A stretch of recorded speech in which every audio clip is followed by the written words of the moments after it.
Each of us has our own unique background and story of how we became a part of Chiefs Kingdom. Our reach is far and wide, with fans all over the world cheering on our Kansas City Chiefs. Everyone donning the red and gold has figuratively signed that mutual agreement and come together for one common purpose. For 76,000 of us at a time, to descend upon Arrowhead, man our stations, let out our loudest battle cry to the tune of 142.2 decibels, and make that stadium rock until our opponents beg for mercy. We are unrelenting in our pride for this city, these players. You can add author to that list. Christian Okoye is on with us today. Christian, how's everything going, man? Welcome aboard to Arrowhead Allies. You are amongst friends. Everything is great, man. I can't complain, brother. I can't complain. Hey, Christian, how has retirement been going? Since I know you've been out of the league since 1993. How's retirement treating you, buddy? It's good. It's good. You know, I can't complain, but I'm busy. I'm very busy. I have two charity organizations that I'm running. I have the California Sports Hall of Fame, which I started in 2006, and it's going strong. And the Christian Okoye Foundation, which I started in 1990, started then to work with kids, and it's going strong too. Excellent. Yeah, what's up, Christian? Man, I know you were at Jalapeno Pete's this Sunday, man. I hate I missed it.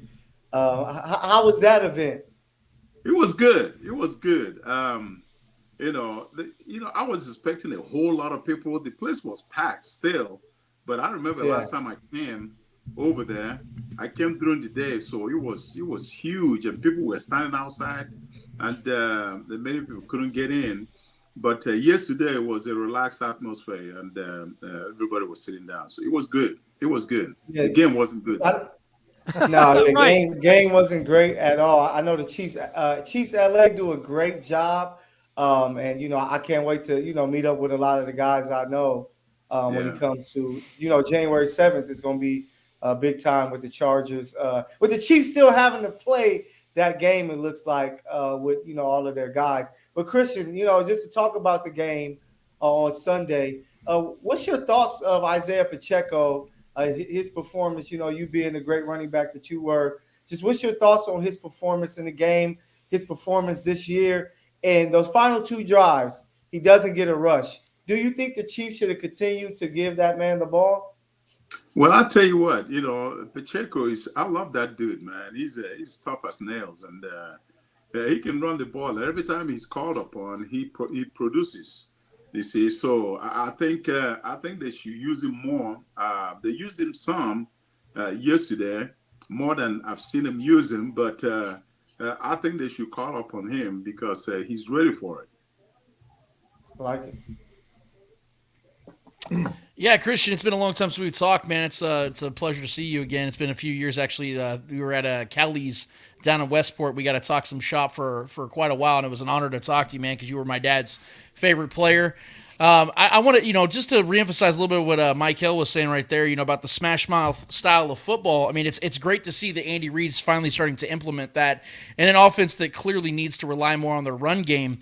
But I also think it's the fact that when you see Isaiah Pacheco start to slowly become more of a dual threat back out of the backfield, catching passes in the flat, I know that's something that you were able to do, maybe not as much as they do in today's NFL, but you were able to do that. And I think that with Jerick McKinnon slowly returning, I know he's still got his injury that he's battling with, but do you think that this is something that the Chiefs are going to have to start going with as a necessity by throwing the ball more into the flats, taking more of those safer routes as opposed to trying to get those downfield throws, those chunk plays back into rhythm? Do you think that throwing to Pacheco, throwing to Jerick McKinnon, and utilizing Clyde a little bit more is a necessity at this point for this offense? Well, it is. It is. It gives Mahomes an outlet every time that he's in the crunch. It gives him an outlet, and they've been doing that. But like you said, they need to do that a little more. And the coaches know, they watch the films more than I do, so they know more than I do, and they're going to do whatever it takes to get there. I don't know if you remember last year when we started, is it 1-3 or 1-4, something like that? And many people were counting the Chiefs out. Look what happened. We won the Super Bowl.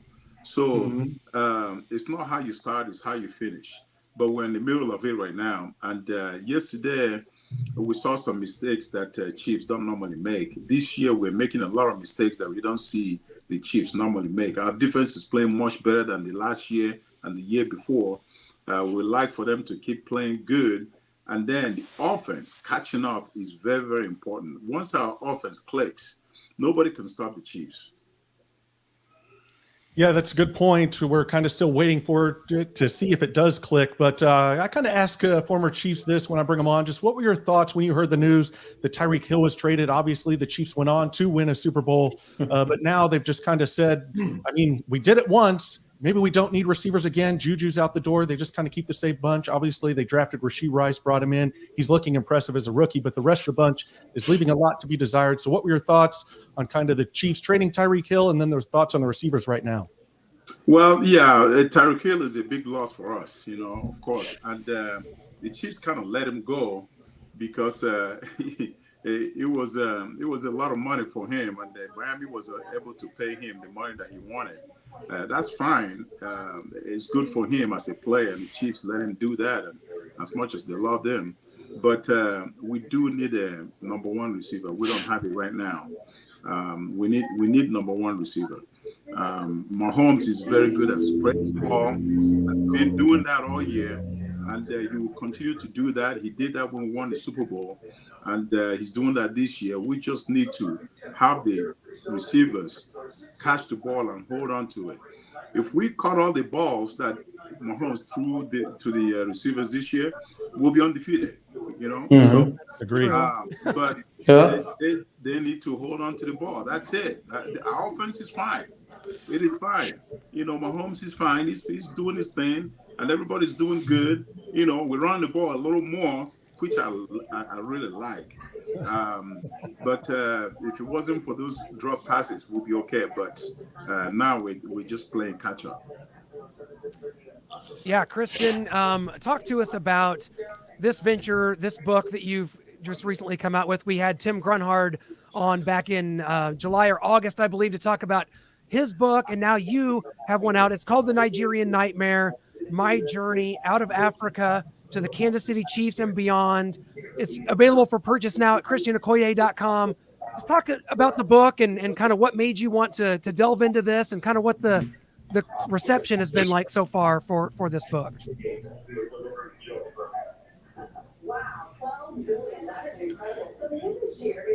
Christian. Did we lose Christian here? Christian, you still got us? We must have lost Christian. Christian we'll try to get him back, guys. Does have this book that has come out, and you see it up on the screen here. It's called The Nigerian Nightmare. It is a must read if you're a Chiefs fan. From Azusa Pacific, where Christian Okoye went to college, to his journey being, drafted, being brought to the Kansas City Chiefs, to playing for Marty Schottenheimer, to being, sort of this just like iconic legend that emerged kind of out of nowhere in this Chiefs offense. So, Christian, are you back with us? Yes, I am. Okay, sorry, we lost you there. I was asking you about the book and had it pulled up here. It's available for purchase at christianokoye.com. Just kind of talk to us about the book, what made you want to write this, and what the reception's been like so far from the fans that have read it. Reception is pretty good. I mean, I receive messages from people who read it, and they really loved it, and they keep telling me, I know you, but I didn't know everything about you that you put in the book. And that's why I wrote the book, because I wanted people that didn't know me real well to actually read the book so they can know more about me. It took a long time. It took a long time to put it together. People have been asking me to write this book, and I finally decided to do it. And I found a guy out of New York who helped me put it together. Greg Hanlon is his name, and he's written books about for many sports personalities. It's tremendous. Yeah, Christian, I just want to come in here and get a fan question here. What are your thoughts on Pacheco? I think you already gave those, but where do you think he could improve? That's one. Pacheco, he doesn't have anything to improve on. He's running the ball and he's running hard. He runs angry, runs bigger than he is, and I like that. That's one thing that you have to do to support Mahomes, and he's doing everything that he could, and he's doing everything that is expected of him to do. So yes, I love him. You know, Christian, in 1989, you led the NFL in rushing, and in 1990, you still had a good season as well.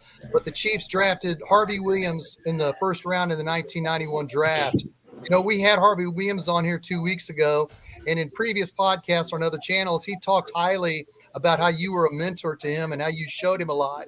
And he took that same mentorship and he did it with Napoleon Kaufman, who was the number one draft pick with the Raiders. Can you talk about what it was like to mentor Harvey Williams in 1991? Well, yeah, Harvey was high. It was a high draft pick, and when he came in, we already had, myself and Barry Ward. So yeah, he made the third, and he was a different type of runner. Barry was a big guy. I was a big guy, and Harvey himself wasn't a small guy, but he was a little quicker and younger. So he pounded the ball some, but he also went outside and caught the ball in the third down situation. But he's one of those good athletes that you would like to have on your team, and he did what he had to do for us until he went to the Raiders. Yeah, man. Yeah, shout out to Harvey, man. He showed us a lot of love here. So, Christian, we have to talk about it. NFL Africa, they're trying to expand. And do you have any? Do you partake in any of the growth with that? And what do you think the NFL can do to make American football bigger in the continent of Africa? Well, they're doing what they have to do right now, and that is to host camps. They need to let the kids know about the game, because all you know in Africa is soccer. Soccer is huge in Africa, and that's how I grew up. And I loved soccer growing up. And they are now planning to do different camps, introducing the game to Africans, which they should be doing. But the next step is to actually go over there and play a preseason game, a friendly game, so that they can actually,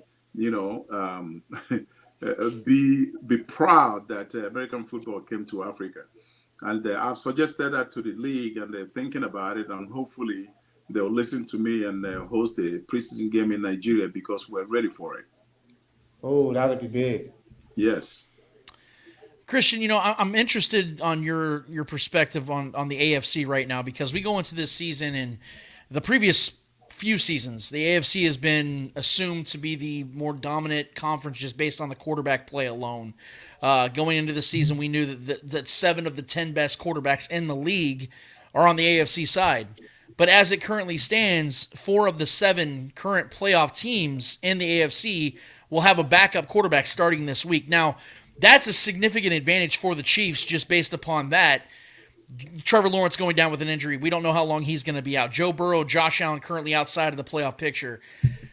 We know this team has its issues with getting the offense, going on a consistent basis. We'll see highs and we definitely see lows. And you're very confident the offense is going to click. Do you think that even though the offense, let's say the offense doesn't click, let's say they still struggle like this going into the postseason, do you think, based upon the fact that the Chiefs will have such a significant advantage at quarterback going into the postseason, whether they're the 1 seed or they're the 4 seed, does that shake your confidence at all, or do you think that advantage is going to be such a significant advantage for the Chiefs with just their quarterback play alone that they're going to be able to get to the Super Bowl for the 4th time in 5 years? No, it doesn't shake my confidence. Like I said before, we just need to eliminate the mistakes that we make. So as long as we eliminate them, I mean, we are almost, healthy. We're healthier than most teams out there. What's holding us back is the mistakes. The quarterback player, Mahomes, is doing what he had to do, but although he scares the hell out of me when he runs. I don't want him running because I don't want him to get injured. Many teams will take advantage of that. So, but he's staying healthy, and I like that. He's doing what he had to do. He's the same quarterback that we had last year and the year before, you see. So as long as he keeps doing what he does, the receivers need to keep the ball when they catch it. They need to hold on to it. I was really amazed in Arrowhead Stadium seeing Kelsey lose a ball, but he doesn't do that. He doesn't do that. So we have that mistake going on, and as long as we can, curtail them, we'll be all right. All right, we got a fan question here from Steve Harold. Can Christian tell a good story about Marty Schottenheimer? Christian, keep it up. Keep it up. That's what he used to say to me. He says to me, hey, listen to me. He puts his hands around my shoulder. He says, Christian, listen. You see those guys on the stands? They know exactly what we're going to run. So the defense know what we're going to run. But we're still going to do it, and we're going to be successful at it. Hey, Christian, this one's for me. Just, is Marty a Hall of Famer? Should he be in the Hall of Fame? I think so. Marty won everywhere he went. Everywhere he went, he won. He won in Cleveland. He won in Kansas City, Washington, San Diego. I mean, he was a great coach and a good teacher. So I truly respected him, and so sorry that he's gone now. Yeah, we definitely miss Marty a lot. Lost him just a couple days after Super Bowl 55. Christian, I'm just going to put this image up here. I had this poster when I was a kid. It's iconic. I'm looking into reordering it for my man cave. Just tell us the story of the Nigerian Nightmare poster with the Freddy Krueger glove. What do you remember about that photo shoot? And just that picture was just iconic in Chiefs Kingdom for so long. I'll tell you what, man. I received a call one time during the season. I received a call from Seattle from John Kostakos. He says, hey, are you interested in doing a poster? I said, yeah, I've seen some of the posters you guys produce. Yes, I'm sure. He says, okay, how about flying to Seattle on Tuesday? We'll do the shoot, give us about 2-3 hours. We'll do the shoot, and he can fly back to Kansas City. I said, sure. So I flew in, we did the shoot, and then I flew back to Kansas City. Yeah. So it took a few hours to do this. When I got there, all these things in the back, they were already there, prepared, and it was a great one right there. It's iconic. It's like one of those images I have that's burned into my mind. I was a big horror fan, so Freddy Krueger was an icon. Christian Okoye was and is an icon, and I want to make sure, guys, Christian, before we let you go, to remind people that your book, The Nigerian Nightmare, My Journey Out of Africa to the Kansas City Chiefs and Beyond, is available for purchase now at christianokoye.com. You can get it on Amazon, anywhere books are sold, and it is a must-read. Like you said, for people to really learn your backstory and your journey from being born in Africa to being an icon in the NFL. Christian, we can't thank you enough for being on with us today, talking some football, and let's catch up again soon, my friend. You're the best. We appreciate you. All right, appreciate you guys. God bless you all. Take care. Yeah, thank you, Christian. Go Chiefs. All right. Well, there you have it, guys. Christian Okoye, and so we got that in. Again, his book is out now, so please check it out. Tim Grunhard also has one out as well. Please check it out. It's like, a good light activity to do in between Chiefs games that these days. And guys that are just coming in or just came in for the interview, Brian B. Shinen, not here today, in his place, from the Spoken, from Chatting Up the Chiefs postgame here on Starcade Media, Lance Twidwell is in here with us, and he's just the guy to do it, because if you heard his post-game show this week, you know that he's got some fireworks, he's got some stuff to say. We all do. And so now that the niceties of speaking with an icon like Christian are out of the way, we can get into ripping each other's heads off. Go. Now, it was – hey, first of all, you got to give credit to the Green Bay Packers. I think the Green Bay Packers had the best game plan that I've seen a team play against the Chiefs that actually worked, that, we've seen, other than like the Bengals when they were able to beat the Chiefs a couple of times in the last few years. But like, they had their game plan. Like, they made it very simple. They weren't trying to do anything extra. Just pick up first downs, use some clock, and they were able to score early. And their defense said, we're going to keep everything in front of us. So you have to give the Packers a lot of love, because they played a great game. And it's the only way that you can beat the Chiefs, is hoping that everything fall in place, and it did for them. Yeah, Lance, what did you take of from that game, the Packers and Chiefs? We were standing there in the stadium, and never once, I don't think I clapped or threw my hands up in celebration. We were always down, always trailing. What were your thoughts? My thoughts were the Chiefs came into that game as 6-point road favorites. Had an opportunity to build upon something they did against the Las Vegas Raiders just a week before, where we felt like the offense all of a sudden found something. You know, the talk across the landscape was, oh, the Chiefs found it. You know, they clicked. They got Rashee Rice going. The running game's doing their thing. Things are good.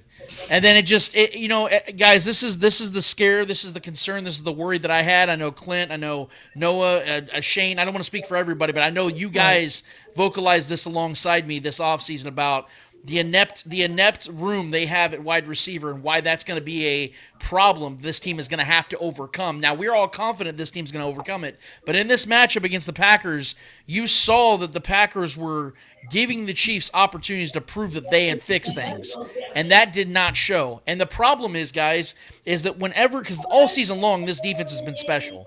It's been as special as any of us could have imagined or dreamed it would become. I had them as a top 10 defense. I think a lot of people did. And in this game, they were nowhere near that. And it shows that when the defense is not special, this team does not win games because they cannot get enough out of the offense. And see, even with all that said, and we talked about this with Von Booker on the Chatting Up the Chiefs postgame show, there was so much that I had to say that I was pent up and pissed off, and I wanted just to give it all to the Chiefs and say, this is all in the Chiefs. This is they screwed up. I didn't want to give the Packers credit because, damn it, I thought the Chiefs lost the game. But here's the problem. We have to now sit here and acknowledge the fact that officiating did play its part. And I know people don't like blaming officials, but we have to get over the fact that I don't like when people say, well, you can't blame officials if they don't dictate the outcome. No, they don't dictate the outcome, but they can influence the outcome. And even though the Chiefs played bad enough to lose that game throughout the game, even though they played bad enough, they had multiple opportunities on that final drive to get that bad boy ended up. I mean, maybe they tie it up. Maybe they get everything right. And maybe they still lose. But that's on them. That's because of their execution or lack thereof, not because of a bad no call. That's exactly what happened, though, is for the third, fourth time this season, we see the Chiefs, who supposed to get all the calls, not get all the calls. And that's the problem we're facing, guys, is that this league has a real officiating problem. And unfortunately, I can't sit here and put this loss completely on the Chiefs because of the fact that it wasn't completely on the Chiefs, because they still had a chance to tie that game, maybe force overtime, and then see what happens. And I would take the Chiefs because they got Patrick Mahomes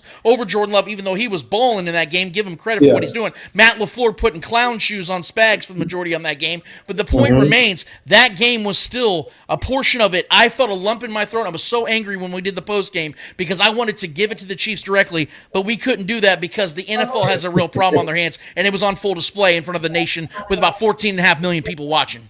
Yeah, it absolutely was. And I will just want to go to this because you mentioned that defense. We all thought it was the number one defense or top three, and man, it was leaky there, and it wasn't just because Drew Tranquil and Brian Cook went out. Before they went out, they were still getting gashed, whether it was the run game, giant holes, whether it was the pass game, players wide open. We saw it, and so I've got to go to this real quick. You sure about that? You sure about that? You sure about that? Hey, are you sure we got the number one defense in the NFL right now? Shane, are you sure about that? Shane, talk me off this ledge. Losing Drew Tranquil in the seventh play of the game hurt. Losing Brian Cook hurt. Anytime you have Jack Cochran in as your middle linebacker, who's just basically calling all the defensive snaps at middle linebacker, him being thrust in put the Chiefs in a bind. Steve Spagnuolo hasn't had his press conference yet. I think he usually does on Thursday. But I hope the local media or somebody asks him, did you change a lot of the way you dictate what you do on defense? Because the Green Bay Packers were still able to run the football. Jordan Love was sacked twice, but for the most of the game, he showed a lot of poise and a lot of confidence. He wasn't afraid. And the Green Bay Packers wide receivers, all three of them made plays. And the key of the game was 4th and 2 when Jordan Love dropped back to pass and the Chiefs were coming. He threw it up, just threw a, lollipop. Lollipop. It just threw it up in the air, and 3 Chiefs defenders were around there, and the Packers caught it. You felt then that it wasn't going to be the Chiefs' night, but it still showed the poise that Jordan Love had. He was never shook. In previous games all season, you saw Tua shook. You saw the Raiders quarterback shook. You didn't see Jordan Love shook at all. And I'd like to know if it was because he changed some of his calls with Jack Cochran being on the field. I'm happy you brought that up, Shane, because while I was watching the game, I'm looking like, where's all the blitzing at? Like, I think that Spags kind of got, I don't know what it was. We didn't see as much blitzing. It was a lot of zone defense. So that's what Jordan Love can take you apart, because he's a guy that pressure affects him like a lot of quarterbacks in the NFL. But the fact that, like, can you guys tell me when we saw a corner blitz or sometimes a double DB blitz off of the edge? Like, I didn't see that the entire game for a team that they're like the Chiefs. They have some receivers that you're not too sure about. I would have loved to seen them challenge them, Jordan Love, but they kind of made the game easy for him. He got into a groove and he was able to put up 27 points. So I don't know what they saw coming in, that they maybe sat back and said, hey, we're going to be able to just rush forward and drop into the zone. But, man, that game plan did not work. And like you said, LaFleur did his part with the Packers. Hey, Tyree Gillespie, former Missouri Tiger. Noah, I got to ask you, because we were talking about this driving away from Lambeau Field. By the way, when you're there, you feel like you're in the late 1960s and that Norman Rockwell's somewhere painting a picture of you standing in somebody's yard across the street from the stadium with a barrel with fire in it. It's just one of those unbelievable experiences. I highly recommend it for anybody. But Noah, what I said to you is, you know what I feel when I break this down is that the magic has left this team. That when the ball leaves Patrick Mahomes' hands, instead of thinking, is Tyreek Hill going to pull this in on 4th and 15 to beat the Baltimore Ravens? Is Tyreek Hill going to pull off Jet Chip Wasp in the Super Bowl? When the ball leaves Patrick Mahomes' hands, I no longer believe. Kicking it to you. What do you think when I said that? Did you agree? Did you think that I've lost my mind? Is the magic gone from this franchise? For right now, it is. I don't think it's gone forever. I don't think it's lost forever, but right now it is gone. Like you said, when they get the ball late, I don't believe that they're going to find the answers to win, because it's either Kelsey gets open, Mahomes uses his legs, maybe Rashid catches something small over the middle, a bubble screen, and can get the right blocks to take it down, or nothing. Because McKinnon wasn't there. He's an outlet that can help in that when he gets back healthy. I think that's something positive that the Chiefs can kind of take moving forward. Man, McKinnon's going to get healthy. That's going to be another answer for Mahomes to have, because he just doesn't have enough answers right now. And you're seeing it. It's his legs, it's Kelsey, it's maybe Rashee Rice, and then it's nothing. It's a prayer to MVS, who's turned around and not reading the defense right, running towards the safety when Mahomes is throwing him away from the safety deep down the field. It's Watson doing the same thing in the game against the Eagles, running a post instead of running a 9 route, a go down the line because the middle safety stayed in the middle of the field. And it's Sky Moore, everybody wants to talk about that play. It's been kind of dissected and discussed a lot. The Sky Moore interception play where Kayshawn Nixon goes over the top. It was supposed to be a pick play or a rub, and it didn't work. And Kayshawn read it. He went over the top. And was it on Mahomes? Was it on Sky Moore? And I think it's a little bit on both. Sky stopped his route. He probably should have gone. It was supposed to be a quick play. Mahomes had pressure coming off the edge, and Mahomes throws it. And Sky just kind of stops, looking lost, kind of jumps up a little bit. And I just think this offense is just bogging down. There's no trust there with the receivers, whether it's Sky Moore, whether it's MPS, whether it's Justin Watson. And so people are blaming Mahomes. I don't put a lot of blame on Mahomes. I don't do it. I haven't done it in his entire career, except for the 2021 AFC Championship game against the Bengals. That's the one time I put the blame on Mahomes. If you're saying he's not playing as well, I don't know if it's Mahomes. I think it's that he doesn't trust his receivers. I think it ultimately goes to his lack of trust in the receivers, which you can ultimately blame Brett Veach for. What do you think, Lance? You're preaching the damn choir here, man. I mean, you're not convincing me to agree with you at all, because this is exactly what we saw all along, guys, from day one, and this is now a consistent battle between themselves. It feels like a lot of times, guys, the Chiefs are facing multiple opponents at once. It's the team across from them, and it's themselves every damn time. I appreciate what Christian Okoye was saying earlier about, well, if they just catch the ball, then it's not going to be a problem. But it is a problem because these guys can't catch. And it shows that, you're talking about our guy Clay Windler from Red Tribe Cinema and our producer at The Spoken. He brought a great tweet today when he talked about Mahomes' quarterback rating when targeting these receivers. I mean, Patrick Mahomes has a 77 quarterback rating when he targets MVS, and he only targets him like once or twice a game at this point. So that should tell you how bad that is. Sky Moore is a 52.1 quarterback rating when Patrick Mahomes throws to him. That is disgusting. And when you talk about, let's look at the snap counts. MVS leads all wide receivers with 475. He's out there just running track meets at this point, collecting $11 million. And then you got Sky Moore like Sky Less, with 456 right behind MVS. Those are your two leading wide receiver in snap counts. Meanwhile, Kadarius Toney, who I get it, He's unreliable physically, but he is a freak when he gets the ball. Only has 175 snaps on the season. When he's been healthy for 9-10 games this season. That's unacceptable. And when you talk about Rashee Rice with only 407, when he's been healthy every game, I don't understand the logic behind it. And again, just like I said, it feels like they're battling themselves. And it's frustrating as hell when you see the drops, when you see the lack of execution, but we keep hearing, well, they're going to get it fixed. How in the world are you getting it fixed when it's the same guys going out there every damn game? And you're not fixing it. You're going to have to overcome it. And what the overcoming is, you're going to have to rely more on your running game. You're going to hope that your tackles can actually, earn their keep, because Juwan Taylor's leading the league in penalties, and he's got $80 million attached to his damn name, playing right tackle. And you have Travis Kelce, who's getting doubled and triple teamed damn near every single snap. So what they're going to have to do is hope that when they get to the postseason, wherever they're seated, that they're going to be able to overcome that, and that their defense is going to be healthy enough to be great. Because if their defense, like I said 15 minutes ago, if the defense is not going to be great in the postseason, guys, this team will not get to the Super Bowl, because this team is predicated this season, and Brett Veach made it abundantly clear this is how he was going to build this team this year, by sitting on his hands multiple times at the wide receiver room and tight end room, because there's Zach Ertz sitting out there, and he's still not signed in for whatever reason. Would be a nice little asset to add for depth and 13 personnel.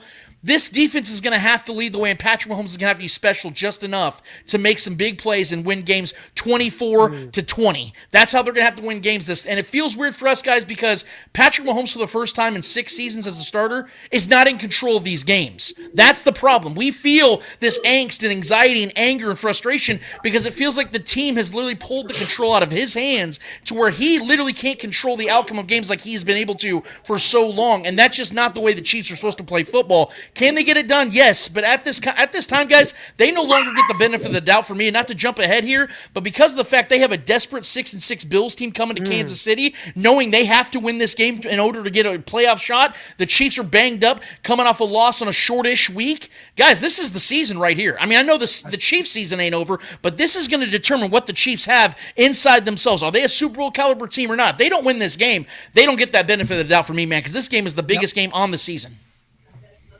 Yeah, they have to figure it out, because, like you said, you have Patrick Mahomes. There's no way that you shouldn't be able to put up, 24 plus points.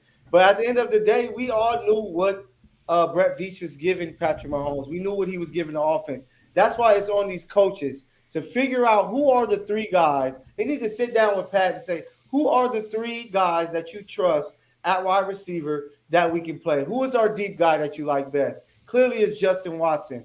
You got to get Toney on the field. You have Rashee Rice, who is pretty much taking that Juju Smith-Schuster role. So you just got to figure out the other pieces that you can fit in. And the Chiefs have the opportunity. They're running the ball the best probably that the Chiefs have since having Patrick Mahomes. So you have that aspect of it. It just comes down to guys have to step up. Like, these guys are getting paid paychecks to go out and run routes and catch a football. You have to show up. You have to make these plays. If not, you're going to be the reason that the Chiefs are going to have a total overhaul of the wide receiver position. But what's crazy is that with the AFC not looking as scary, that the Chiefs, if they can utilize these 5 final games that they have, very winnable games, each one of them, that, looking at, what you see on the screen, who really scares you? Like, the Chiefs beat Miami and played terrible offensively. The Chiefs scare me.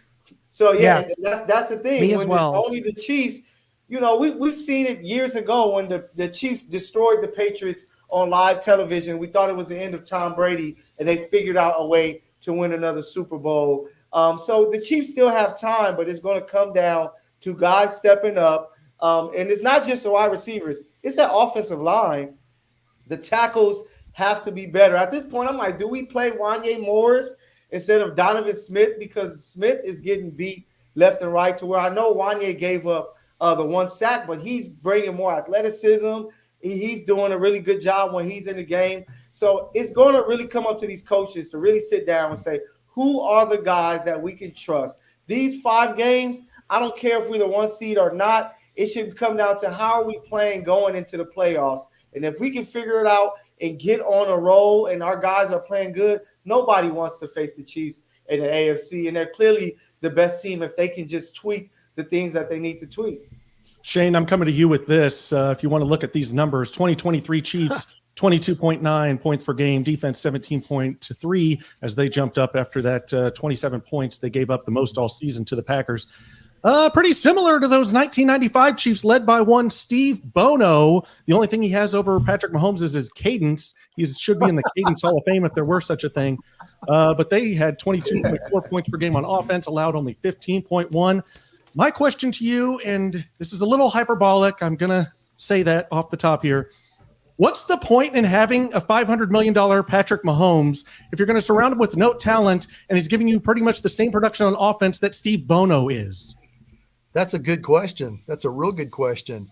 And I'm going to go to this. It feels, I know you just showed the 1995 stats. This feels like the 1996 Chiefs missed the playoffs. This feels like the 1998 Chiefs. Both those teams were supposed to be great. They missed the playoffs. But I'm going to speak in a language that, or a time. I'm going to speak in an era that everybody here can relate. This feels like the 2014 Kansas City Chiefs. What was significant about that? Not only the fact that the Kansas City Chiefs missed the playoffs in 2014, the Kansas City Chiefs had Alex Smith as the starting quarterback. He did not complete one touchdown to a wide receiver on the roster. The whole season, not one wide receiver caught a touchdown pass on the Kansas City Chiefs in 2014. And I know a lot of people say, well, it wasn't Alex Smith's fault. It was the wide receivers. And we're like, okay, I'll listen to that debate. Well, fast forward it to now. Do we really feel the Chiefs in these important games coming up that Sky Moore is going to all of a sudden run the right route? Do we feel like MBS is going to run the right route and then catch the football? I don't trust him. A good follower of our show, Dick Penix, he watches a lot of all 22 of Kurt Warner's breakdown of Patrick Mahomes. And Kurt Warner's even breaking it down that Patrick Mahomes is not staying in the pocket long enough to throw to these guys that are open. Is it Patrick Mahomes' fault, or is it the fact that he doesn't trust the wide receivers? There's a lot of issues here that this feels like 2014 to me, because what Lance said, Lance said, the Chiefs are their own worst enemy. I fear the Chiefs. And you know what? This feels like 2014 to me. I fear the Chiefs wide receivers because I don't know if Patrick Mahomes trusts them. What do you think, Clint? I think we're definitely down that path. And, we've talked, Noah and I talked a lot, had a long time to pontificate just exactly where we are going forward and what this is. And, you get real deep on 9-hour-long car rides after a devastating loss. You start talking about things like, is this kind of the end of an era? Is this distraction city? Kansas City, guys, the things that I'm Michael, I can't laugh at it because I am starting to worry. We joked about Taylor Swift and talked about how sweet it was and bringing all this attention and great. You got Andy Reid and commercials. You've got a kid dressed up as a Native American suing Deadspin. You've got a lot of things around this franchise. Being a defending Super Bowl champion, being in the limelight the way they are, commercials, Travis Kelce hosting Saturday Night Live. Now Taylor Swift is here. What's that friend dynamic like? What's it like when she goes out with Lindsey Bell and Lindsey Mahomes and Brittany Mahomes? There is a lot going on here. Is this distraction city? The Chicago Bulls in the 90s, they dealt with it. They got through it okay. Dennis Rodman was flying out to be on WCW Monday Nitro instead of showing up to practice in the NBA playoffs. Lance Twidwell, is this distraction city? Is it time to start thinking about that, or is that just sort of a cop-out, an easy way out? I hate to downplay the 9-hour therapy session that you and Mr. Noah Groniker had together. You would have enjoyed it. But I definitely would have, and I would have chimed in plenty. Trust me, I would have taken over probably more times than once. I will say this though, that has never struck me as a distraction, and I'll tell you why. 2 reasons. 1. It's inevitable when you are a Super Bowl caliber, borderline dynasty team of any sport. This is what comes with it. Sure. Okay.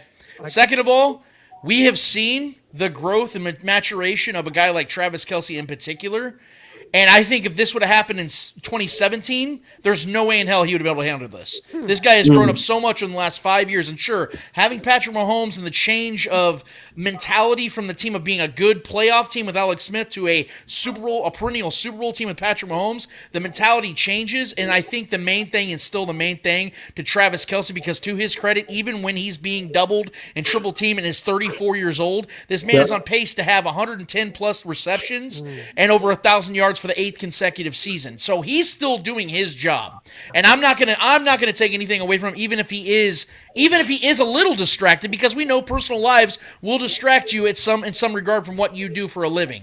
But what I'll say is this, this is my point, and everything Shane said, I echo it. But here's the thing.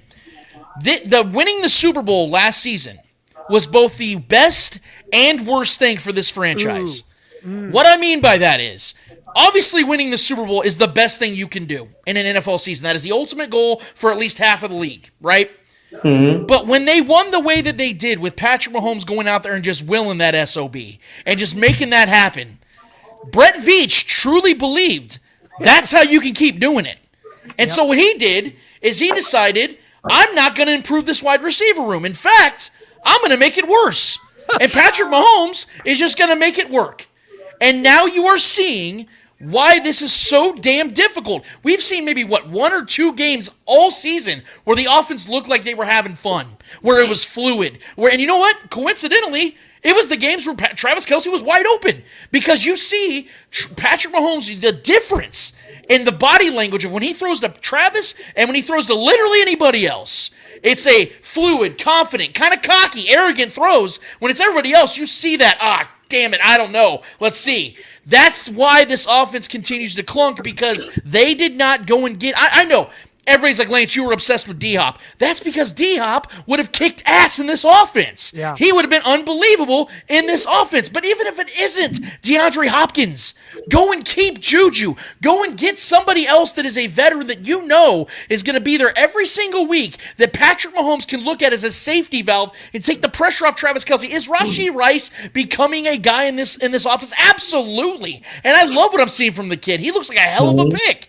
But you can't expect a rookie wide receiver to be your end-all, be-all in a wide receiver room that not even 5 months ago, we were being told is 7 deep. It isn't how it works, fellas. Right. It isn't how it works. We were told on this show that everybody eats, Lance, and I don't know if we still have that graphic. I know Brian B. Shinen's not here to defend himself, but we were told everybody eats. And yes, Lance, this is what we mean by everybody eats in this offense. And this goes to your point about the 7 deep and how we felt about it. The reason why I can't blame fully on Veach is because he drafted 2 guys in the second round, which is pretty high.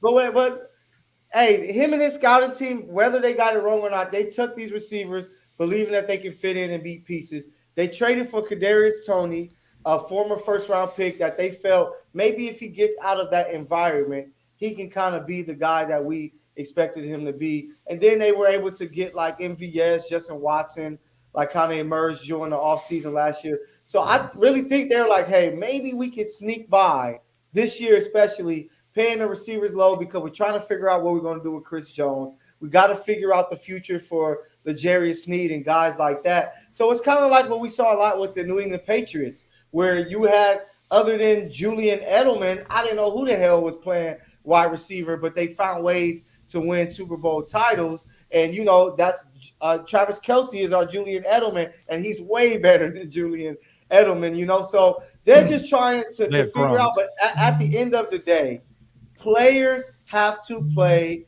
and players have to perform. If you want to get that next check, which a lot of those guys want, you just have to come out there and make plays. Brett Veach can't get out there and run routes, get open and catch the ball for guys. Guys like Sky, guys like MVS, guys like Tony, when he gets the chance, they have to make big-time plays so that they can stay on the field. But I talked about it all season long. I really think it comes down, shout out to Harvey Williams once again, about sticking guys and keeping them in the game, giving them, say, you 4 guys, you're getting all of the snaps, so we're going to work with you guys. And I think that the coaches need to just pick their 4. If Sky is not one of the guys, he shouldn't touch the field. If MVS is not one of the guys, and he's one of our deep threats, along with Justin Watson, you have to pick one of the two of them, because they have to figure out something so that Pat can get used to the guys that's on the field. When you look up, you just make a first down, and then your next play, you have a brand new 3 receivers on the field. Of course, how can you get any type of chemistry? So I think that as much as we talk about the players, Patrick Mahomes isn't playing his best football. The coaches are really failing this team on the offensive side of the ball, and they have to figure it out. Specifically what the Chiefs did when they knew that their wide receiver, when they didn't have one touchdown pass to a wide receiver, what's the first thing they did that offseason? The next offseason, got Jeremy Maclin, and they drafted Chris Conley in the 3rd round. The next year, they drafted Tyreek Hill. I think, this is my prediction, well, let's get Marvin Harrison Jr. out of the way. It's a dream scenario. Yes, I would love to get it, but it's probably not going to happen. I honestly believe the Chiefs are going to see where they fell short with this current wide receiver roster, that it will be addressed heavily in free agency as well as the draft next year. I know Noah and Clint and Lance, you are scarred. You have the right to be scarred, because it might have cost us a Super Bowl. So yes, because it could cost us this year's Super Bowl, and nobody else did their due diligence.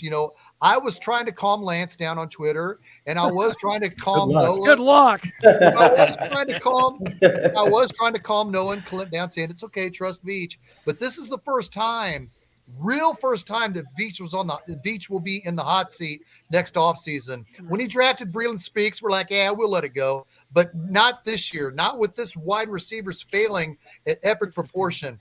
I firmly believe Veach will be on the hot seat this offseason, and it will be addressed. What do you feel, Lance? I mean, I'd hope so. I mean, because at this point, the mentality had to have changed from the top down. I mean, I'll give Clark Hunt all the flowers in the world here, because he's the only reason why Andy Reid's here, and Andy Reid's the reason why Patrick Mahomes is here. So we have to do a trickle down effect here. But to what Noah just said, this could cause, guys. We have to remember here. Yes, Patrick Mahomes got left. Yeah, in about 5 blinks from now, he's going to be in his mid-30s. Yep. It flies by. Do you guys remember? 2018 doesn't feel like 5-6 years ago. So this stuff flies by. You have to hit it when you got it. And that's the problem, is that I feel that this team, because it's felt so easy at times, that they feel it's just going to stay that way instead of staying one step ahead of the competition. Why do you think all these teams are in cap hell now? Because they have done everything in their power to get to the Chiefs level. Unfortunately, they don't have the head coach quarterback duo that this team does. So this team's born on third base in a sense. But that doesn't mean that doesn't equal a home run, fellas. You still got to hit the single. You still got to have a sack fly. You still got to have the others that can do the job. Because if we remember, look at memorable Super Bowls throughout history. The guys that have won Super Bowl MVPs, it wasn't always the star quarterback. Brandon Graham won an MVP in a game that was an historic Super Bowl, Eagles versus Patriots, where he strip sacked Tom Brady. It's the others. It's guys like that have to make plays like that. That's why the Chiefs were able to win the Super Bowl last season. They didn't have a great defense last year, but they had guys that made key plays. Chris Jones sat there all season waiting for Joe Burrow, another chance at Joe Burrow in the AFC Championship, and he took the man down in the AFC Championship. You had and I'll give Brett Veach credit to this. This secondary, the man built it because he knows cornerbacks. This man knows how to get cornerbacks from the draft, free agency, wherever it is. He trades up, goes and gets Trent McDuffie. Great. Those are baller moves, man. But on the flip side, you have to be able to criticize them equally for all the praise we've been giving him, the whole Trust and Veach movement that I've been a part of. But if you're not doing your job to the best of your abilities, you're not giving Andy Reid the pieces he needs to cook and give Patrick Mahomes the pieces to cook, it shows. This is the result. It's no longer early. It's no longer these guys are young and learning the system. These guys have all been familiarized and understand the system. They're just not good in the system. This is why people say, man, why hasn't Patrick Mahomes elevated these guys? Maybe he has. This is what they are. Right. That's Yeah, Think about it, man. I saw that tweet that you put out, and before we move on, I want to play a clip from today's Colin Cowherd show, basically telling all of us to know your role and shut your mouths, and this is going to be okay. Let's hear what Colin Cowherd had to say about the Chiefs as the rest of the AFC continues to fall apart. Shane, before we came on, I said, man, you had a lot of good points in a social media post you made on Monday, but at the end of it, you kind of lost me when you said, maybe it's just not our year. Now, maybe that's absolutely correct, and that's not anything wrong that you said, but like Lance said, this is probably not the year to say it's not our year, not whenever You've got Trevor Lawrence out, not when Joe Burrow's out for the year, not when Aaron Rodgers never started a year, and these were supposed to be not when the Bills are 6-6 and desperate. Let's see what Colin Cowherd had to say. Kansas City's getting to the Super Bowl. Yes, after losing to Green Bay, Kansas City's getting to the Super Bowl. So now Joe Burrow's out, obstacle. Trevor Lawrence out, obstacle. He'll come back probably, won't be 100%. And Pittsburgh, Cleveland, and Indy, wild card teams, they all have backup quarterbacks. Miami, you already beat them, and they don't do well against good teams that are physical. Baltimore, love them, but Lamar Jackson has struggled in the playoffs. That's indisputable, and I love him. Houston, rookie coach, rookie quarterback, they're not getting to the AFC Championship. Forget the Super Bowl. So if Kansas City beats Buffalo this week, and I think they will, it's my favorite bet on the board, -2.5. I love the Chiefs. Put a nail in that coffin. And, you know, the Patriots had a lot of bumps. Noah, what you got, Noah? Yeah, I mean, I guess my next thing that I'm going to say just has no meaning. If Colin Cowherd says we're winning the Super Bowl, I guess we can just add a third behind me and celebrate. And make the wide receivers even worse next year. Yes, the receivers will be much worse. Just get rid of MBS, trade Rashee Rice for a ham sandwich, and we're good with the rest. Sky Moore, we're going to feature him. But I want to talk about just Brett Veach. I mean, this whole in Veach we trust. How come he couldn't see it coming when Clinton and I and Lance all saw it coming? I mean, I saw it last year. I mean, I said, yes, okay, we had the number one offense. We're still putting up points, but situationally, things bogged down in times that we couldn't afford it. You saw the Broncos come back, make those games close. The two that we played against them were in overtime with the Texans. What's going on there? And while Juju was somewhat of an answer, I thought situationally, the Colts game, we had trouble being on the same page and figuring things out early in the season. I just thought situationally, this thing's bogged down, and it was very, very hard on this offense all the way through the playoffs. You saw what happened in the AFC Championship game. Mahomes and Kelsey put on their Superman cape along with Chris Jones. Those young defensive backs came along. But I was like, man, looking down the pike, somehow by hook or crook, we won that Super Bowl. Thank God. Now let's go get some real receivers. Brett Veach said, no, we're good, man. We're good. We don't need any receivers. Juju wants a little too much money. He's got a trick knee. Let's let him go. We don't need anybody else. And now we are in big trouble. Things were hard last year, I thought. Well, they're even harder this season. So I don't know what this is going to look like, but we've got the schedules here for the Dolphins, Ravens, Chiefs, and Jags going down. And how are the Chiefs going to get this one seed? Looks like the Dolphins, they could lose to maybe the Cowboys and Ravens. Buffalo. Niners, maybe Buffalo, depending on if they're even still in it. Are they playing starters? Josh Allen in Cancun, he's not even at the game. And the Jags, they've got problems. If obviously Trevor Lawrence is out, they could lose to the Ravens. And so, but that's assuming that maybe the Chiefs win out. And I don't know if they can do that because they get in their own way that we've talked about. So, Shane, what do you make of the schedule? Can they figure something out here to get that one seed, or are we just talking about the Chiefs going on the road here? I think the Chiefs are going to have to go on the road in the playoffs. I see us, and I don't want people to take this the wrong way. You know, when I say it's not our year, it's just how I feel. You know, Lance and I were at the Buffalo Bills game in Section 110, Row 4 2 years ago, and the Buffalo Bills came here, and the Chiefs were real inconsistent.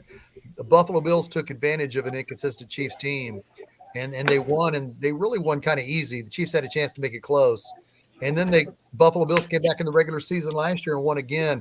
But looking at that schedule, I think the Chiefs, with the team they have, will go 2-3 the rest of the way and finish the season at 10-7. That's terrible, Shane. That is terrible. I think there's only one L on this. That's possibly for the Chiefs. Can you put that back up, Noah? That's what I'd say before I watched them in Lambeau Field, and now I'm very unsure about against outside the Patriots. We can't take away from Green Bay. They figured it out as far as offensively, and they have some pieces there. What if the Bills figure it out? But think about this, just like Andy Reid said in his presser on Monday, the Niners lost 3 straight games, and everybody was like, everything is coming to the end. The Niners suck. It's the Eagles to walk away from. Who's the best team clearly in the NFL right now? The 49ers. So you still have that time. It's not about winning. And Trent Williams are coming back for our offense. They've just been injured. Listen, you don't win Super Bowls in December. You win them in February. So the Chiefs just have to get hot enough. And looking at these schedules here, the Dolphins, they have a few tough, matchups. The Cowboys are going to be tough. They're trying to be the number 1 seed. The Ravens, of course. Buffalo is still a divisional thing, so we're going to see. The Rams are playing some really good football right now. That's not going to be a cakewalk for the Ravens, who also faces Jacksonville, the Niners, Dolphins, Steelers. They have it tough. Jacksonville without Trevor Lawrence, they could possibly lose to the Browns with Joe Flacco, who was able to put up a solid performance. And then, they have the Ravens. Tampa Bay is going to be tough for them. Carolina's looking for that second win. Come on here. No, but the Titans are still, it's a divisional game because we don't know what Trevor Lawrence is going to look like. So I believe if the Chiefs can go 4-1, that they could somehow steal home field advantage. But to be honest, I don't even think they need it because there's not the only team that I really was like. Every year they need an advantage. It's this I hate that we have to play them because they're so tough. It's Joe Burrow and the Bengals, and Joe Burrow is not running out on the field to save them. So all of those other quarterbacks have to prove it. The Ravens don't have their best weapon on offense. Jacksonville, we beat them when we look like scrubs in week 2. So for me, it all comes down, like Lance was saying, it comes down to the Chiefs beating themselves. Every game the Chiefs have lost this year, they have beat themselves. That's why I'm not too scared, because if they can just tweak enough that we can be talking about this Chiefs team making another run to the Super Bowl, but it's going to be up to the players and coaches figuring this thing out down the stretch. The Chiefs have scored over 27 points against 3 opponents this season. It was the Bears, the Chargers, and the Raiders. Which of those teams are they going to face in the playoffs? None of them. And here's the thing I'm worried about. I posted a poll today, and I asked people a very candid question. I said, because the Chiefs are currently averaging 23 points per game. I asked the people out there, if the Chiefs offense has to average, offense has to average 24, just one more point per game in the postseason in order to win the Super Bowl, do you believe they can and will? 45% said no, and that's almost 500 votes. So that's Chiefs Kingdom, the blind faith, people out there that want to just believe this team can do no wrong, are people out here that are legitimately worried because now we have 13 weeks of a sample size, guys. And so I look at this, and I actually, crazy enough, and I always sound like an absolute pessimist, and no one can keep me from just talking crap. I actually do believe the Chiefs are going to get the 1 seed because I don't believe in the Ravens. I definitely don't believe in the Dolphins, and the Chiefs already have a tiebreaker with the Dolphins. And the Dolphins and Ravens have to face anyway. The way I look at it is I do believe the Chiefs can and will get the 1 seed. But that's not my concern here. This is why it drives me nuts when I listen to sports radio in Kansas City and I hear people talk about, well, guys, they're 8-4 leading the division. Why are you bitching so much?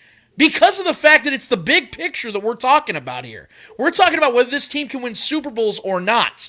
It's like Ace Ventura when he goes, I don't give a damn about a dolphin. All I care about is winning the Super Bowl. That's what I'm talking about. I don't care about no dolphin. I don't care about no raven. I don't care about anything other than winning the damn Super Bowl. So I don't care where the Chiefs are seated. I am confident they're going to get that 1 seed based upon the fact, like I just laid out, of scheduling and these other teams and the lack of belief I have in them. But are the Chiefs going to capitalize on it? Because, again, 4 of the 7 playoff teams in the AFC as currently constructed have backup quarterbacks playing. The Chiefs have a golden opportunity to walk into another Super Bowl victory. Are they going to do it? That's the question we have to ask. Let me say this real quick. It will, and I've said this to Lance and Clay in our private Chiefs Migos chat all the time. It will expand Patrick Mahomes' legacy to go in the playoffs on the road. And if the Chiefs go in as a 4 seed and have to win the divisional round and the AFC championship round on the road, that would kick ass. That would cement his legacy that's already cemented. But, I mean, think about what that would do. But by saying that, Sky Moore is going to have to run the right route. MVS is going to have to catch a football. I mean, it's going to have to depend on them, whatever Sky Moore and MVS does. Well, Yeah. Shane, if it's really dependent on that, I don't know. Good night, everybody. Hey, no, don't say that. Don't say that, because MVS said he wanted to help win that game versus the Bengals. So some guys just, make plays when it's time for MVS is just an AFC championship guy. That's the one time That's all you need. I hope we have a couple of those. Game. Yes. Well, guys, it's prediction time. It's that time of the show because, yes, when you hear the anxiety in my voice, that means that our producers are telling us we are desperately out of time. You know, when you hear that from me, that it's under crunch time. But let's take some time and get some good predictions here. And Shane, I do want to start with you because you have kind of gone out on your kind of set us up here with this possibility of a 2-3 finish. So let's have it. Does this start now? Does the futility continue on Sunday? What I like is Wanya Morris playing in left tackle. We had him on here in the show earlier, a few months ago, and the kid shows promise. He shows, more importantly, trust, because think about this. Eric Fisher was the number 1 overall pick in 2013. He did not see one snap at left tackle his entire rookie season. Brandon Albert was the left tackle, and Donald Stevenson was the right tackle. Donald Stevenson platooned with Eric Fisher at right tackle. Then when Brandon Albert got hurt against the Broncos, they moved Donald Stevenson. Andy Reid moved Donald Stevenson from right tackle to left tackle, and he put Eric Fisher at right tackle. That speaks volumes. Whatever we can get out of Wanya Morris, a rookie 3rd-round draft pick, and if he keeps playing at left tackle, which I hope he does, nothing against Donovan Smith, but I want to see Wanya Morris for the rest of the year. I'm thinking big picture, because the San Francisco 49ers were the team of the 80s. Yes, the Bears won Super Bowl in 85, but the freaking 49ers were able to freaking maintain and grow and draft and become a dynasty. The Chiefs are a dynasty. Even if the Chiefs go 10-7 and lose in the first round of the playoffs, the dynasty's not over. It just needs to be rebuilt at wide receiver. So don't just think I'm on here just to hate. I got to go with what I see. But specifically to that, I wanted to address that left tackle position and how I'm optimistic about its future with Wanya Morris. Now this game this Sunday, like I said, I was at the game with Lance 2 years ago. The Chiefs are playing inconsistent football. Tyreek Hill dropped a pass thrown to him. It was a pick 6. The way these guys are dropping passes, it could be a pick 6 this Sunday. The Buffalo Bills have won 2 straight regular season games in a row at Arrowhead in 2021 and 2022. I think the Buffalo Bills will win this Sunday 31-21. What do you think, Clint? Oh, me. You didn't want to come to me next, Shane. I'm going to tell you, because I'm going to piggyback right off it. I love the Bills in this game. Lance mentioned it. This is a desperate team coming in, and they're figuring things out. If the Bills had more wins and Josh Allen had less turnovers, I know if my aunt could be my uncle if she had different parts. I get it. I know what that's all about.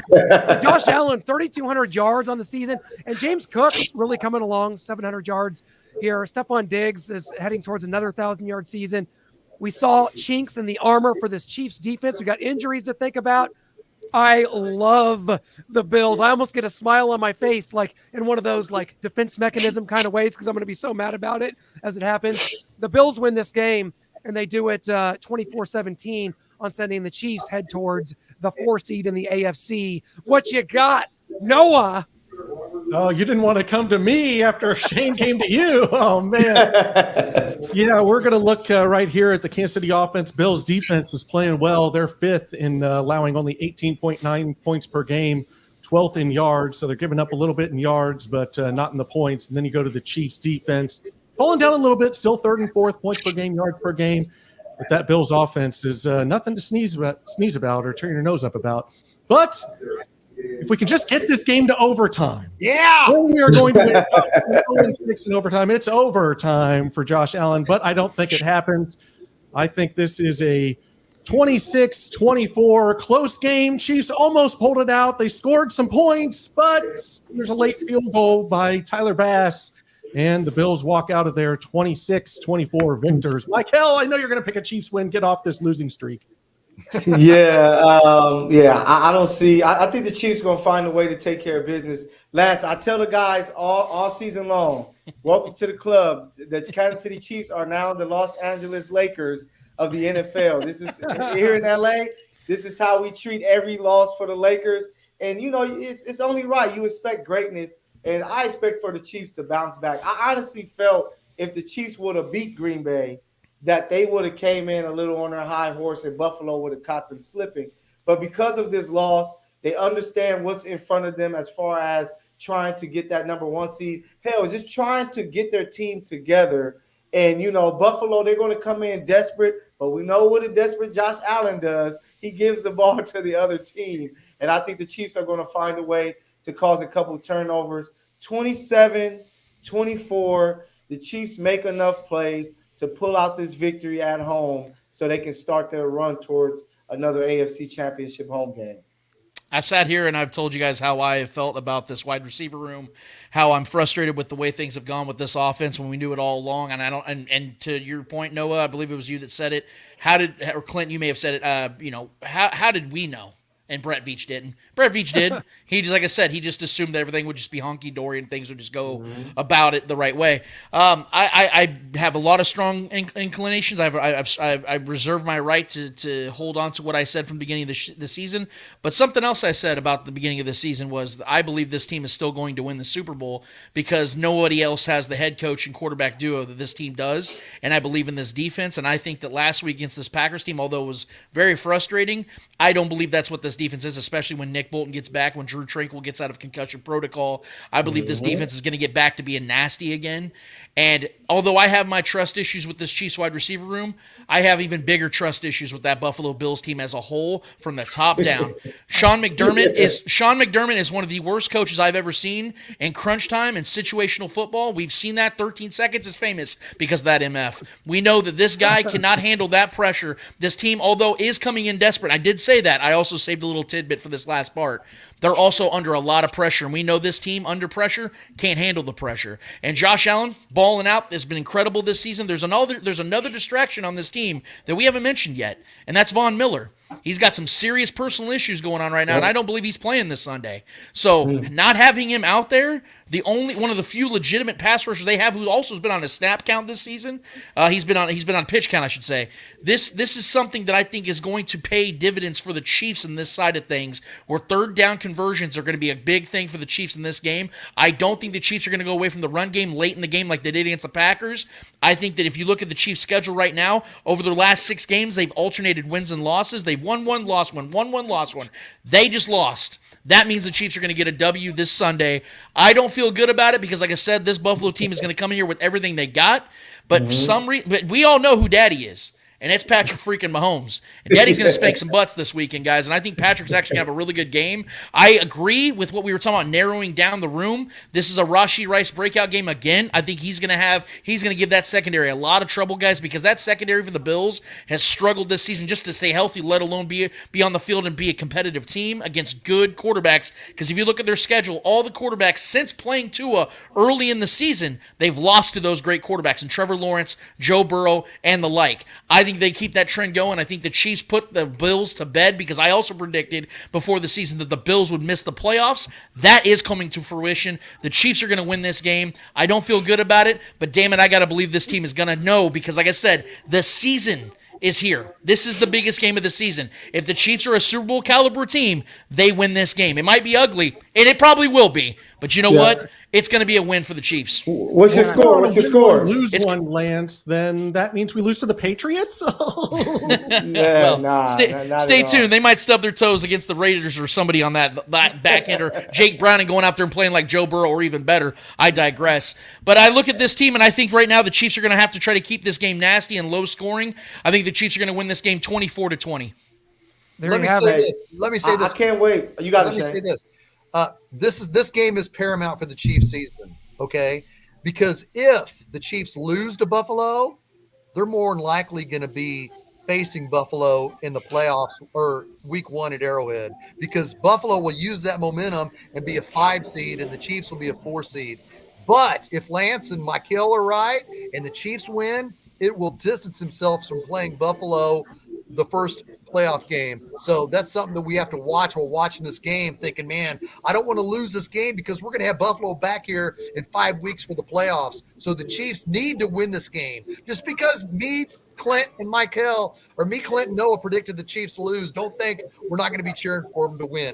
We want them to win. We don't want to face Buffalo again in the first round of the playoffs. So this is an important win. I hope Michael and I hope Lance are right. Yeah. Hey guys, boo those guys. They shouldn't be picking against the Chiefs. But hey, I can't wait to see that matchup with Snead and Diggs. It's going to be a great matchup because Snead has done a great job. hopefully we see more Noah Gray, man. I want to see Noah Gray get more touches, but I can't wait for it, baby. It's gonna be Clint, great. are you getting something in your And hand? yes, we are desperately out of time here on Arrowhead Allies. Thanks for Go joining us. Chiefs! Good night. Go Chiefs!